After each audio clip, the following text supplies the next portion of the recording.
बेंगलुरु के एक मदरसे जिसे यतीम खाने के तौर पर चलाया जा रहा था, वहां पर नेशनल चिल्ड्रंस प्रोटेक्शन कमेटी की जानिब से छापा मारा गया है और 20 लड़कियों को बाजियाब करने का दावा किया जा रहा है। कमीशन का इल्ज़ाम है कि लड़कियों को यतीम खाना या मदरसे में रखकर बादशा उन्हीं खलीजी ममालिक को भेजा जाता है। एक तरह से इंसानी स्मगलिंग है। NCPCR ने कार्रवाई करने के बाद पुलिस में शिकायत दर्ज करवाई है।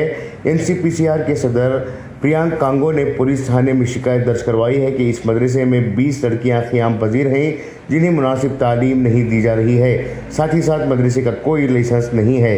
गैर कानूनी तरीके से ये मदरसा चलाया जा रहा था। कमीशन ने जिस वक्त मदरसे पर छापा मारा, इस दौरान मदरसे को चलाने वाली सलमा बानो और शाहमीर खान नामी शख्स को गिरफ्तार भी किया है। पुलिस ने इन्हें अपनी तहवील में लेकर अदालती तहवील में भेजने की बात कही है। वहां मौजूद लड़कियों से कमीशन के कारकुनों ने बयान लेने पर लड़कियों ने बताया कि सलमा कुवैत में रहने वाले कुछ लोगों के साथ इन लड़कियों के ताल्लुकात बनाती है, बाद में उन्हें खलीजी ममालिक को रवाना कर देती है।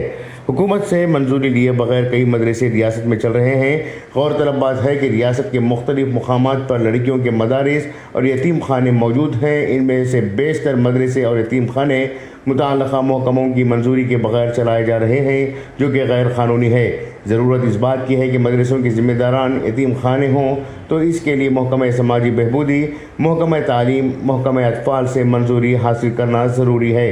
इसके अलावा मुकामी लोगों की कमेटी भी होना ज़रूरी है और क़ानून के मुताबिक मदरसे या यतीम खाने का ऑडिट करवाना भी चाहिए। साथ ही साथ क़ानूनी मशावरत के लिए क़ानूनदानों का साथ लेना भी ज़रूरी है, वरना आने वाले दिनों में लड़कियों के यतीम खानों और मदरसों को निशाना बनाने के लिए फ़िरका परस्त ताकतें पूरी ताकत लगाएंगे।